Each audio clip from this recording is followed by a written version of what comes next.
Hello there. Well, we've got a warm day today, but pretty miserable outside. So I'm using my ring light, and I hope that you can see everything okay. I have bought some pre-mixed paints to try. I got them from a local craft shop called Spotlight, of which they have the same franchise shops in Australia, and they were cheap. I think from memory I paid $9.99 on special for these boxes. This one here, which has, each box has 5 bottles of pre-mixed paint in 100ml bottles. And this one is Flame Scarlet, Lemon, Lime Punch, Malibu Blue and Treetop. And this one here, I'm taking one out to use today, which is Clematis Blue. So I'm going to be trying those colours in a kiss pour, and I'm doing it with my 2 small jugs, and I'm going to put 3 colours in one jug, 3 colours in the other jug, and then pour them onto my canvas. And my canvas that I'm using today is a 16-inch by 20-inch. I'm going to put down a black coat first onto the canvas, so I'll get started now.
this is one of the most interesting paintings I've done for a long time.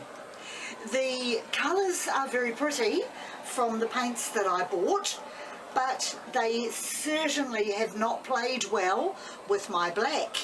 And in a minute I'm going to actually take the camera off its stand and bring it down to show you, because I can't fit it into the frame by lifting it up, but the the black almost looks like mould creeping in amongst the colours.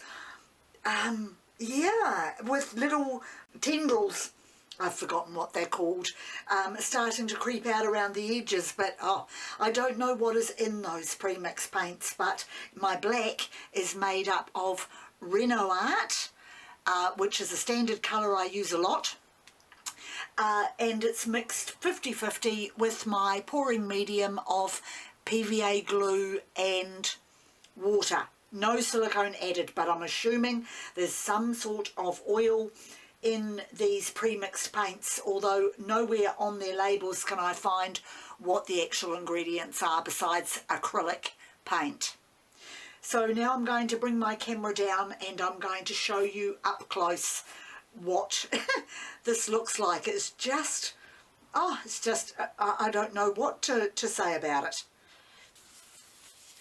Okay, so I've managed to adjust my camera up slightly so that you can see more of the picture, and what I'm going to do before I bring the camera up, before I bring the picture up to closer to the camera, which I can do now, I'm just going to lift it and bring it down and take off a little bit more of the paint, because I'm actually quite fascinated with how the paints have reacted, but I want to see if I can actually create a little more colour here, so that I've got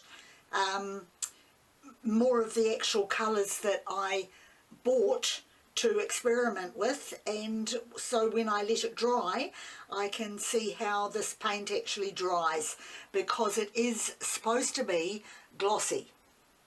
So that is more what I'm looking for, and it'll be interesting to see now whether or not the black starts getting that mouldy look again. But I'll give it another going over with the torch just to see how that settles it. I can see more of the little dents, I call them, in the paintwork, which of course usually means there is some sort of an oil, whether it be dimethicone or silicone, in the paint. So now I will bring it up to the light so you can see what I mean. It's certainly been very interesting watching this. I like experimenting with new paint, but this is the most unusual experiment I think I have done.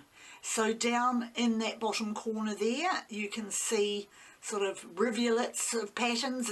It's quite textured, the paint, rather than being smooth, and there's quite a good patch of colour there, of course. I'm assuming where there was no black, that's all I can think of. And then you've got this corner down here, and right across the bottom there, it's just it's very unusual, very black. So I'll try these paints again. I'm going to experiment a bit more with them to see what I can get, but in the meantime I will put this one aside to see how these paints actually dry. So that's it for me today for this video. Once again, thank you very much for joining me, and I'll see you next time.